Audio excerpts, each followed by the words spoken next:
Welcome to the Kabin. Today we're painting some customized Chaos Cultists for Necromunda. Before we start though, please consider giving the video a thumbs up if you like it, and don't forget to subscribe and ring the bell to get notified about future content. With that said, let's get to it. This summer I joined two childhood friends for a 3-player Necromunda game here in Sweden. Despite living far apart and certain time constraints, we set a date, planned our travel, and made it happen. It was so much fun to play together again. Here's a picture of us playing Warhammer Fantasy way back in 2006. The thing is, I've never played Necromunda before, and I don't have any of the miniatures. Also, I only had a couple of weeks to get a gang ready, so I decided to kit bash together a Chaos Cult by combining Neophyte Hybrid bodies and weapons with spare Crypt Ghoul parts. With a bit of green stuff, I managed to merge both kits together. I also added some hobby chains and chaos symbols from Green Stuff World to cover up the Genestealer cult symbols. I'm quite pleased with the results, and I think these cultists could work in 40k, Kill Team, or Necromunda.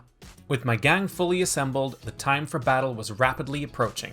With such a short amount of time, I had to resort to speed painting using contrast paints. I began by undercoating the models with grey cere, prepping them for a lighter color palette I had chosen for the project.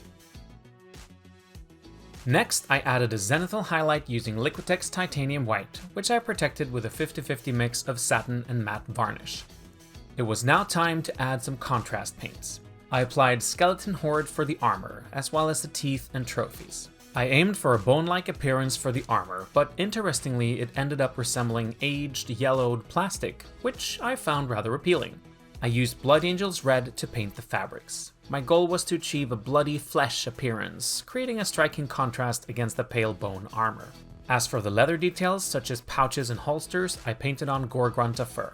I find that the reddish-brown shade complements the red fabrics. Afterwards, I used Targor Raid Shade for the skin. This shade paint over a light undercoat works quite well as a pale skin tone. Weapons, cables, and chains were coated with Rattling Grime.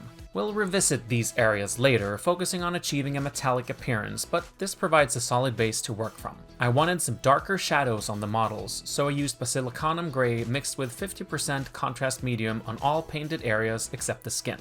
This helped to add depth without staining the surfaces too much. Subsequently, I dry brushed the metallic sections with Runefang Steel.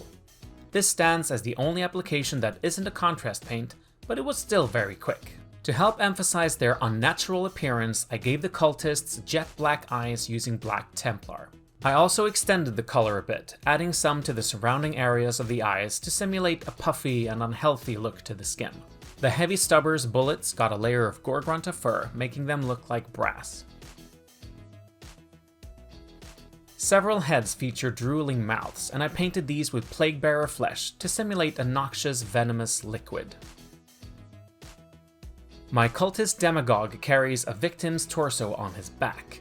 Here I used Guilliman flesh to paint the cadaver's skin. The visible organs on the corpse were painted with Volupus pink. Following this, I sealed the models with a 50-50 mix of matte and satin varnish. I then added some Blood for the Blood God to the corpse, which alas I forgot to film. Shameless plug for our BFTBG designs, available on Redbubble. As for the bases, I used PVA glue to apply some volcanic earth from Geek Gaming Scenics, and painted the rim with Abaddon black. And with that, my Chaos Cultists were complete, and just in time for our impending game. We actually filmed the entire game, and it's soon to be released here on the channel as our first ever battle report. Keep a lookout to see these cultists in action. I also devised a little backstory to these irksome characters. Meet the Corpse Eaters, a cannibalistic cult living in the darkest depths of the Underhive. The present generation has lost all memory of the dark masters their ancestors once served. These vile Underhive scum gorge on their victims in the shadows, biding their time, awaiting the resurgence of the dark powers.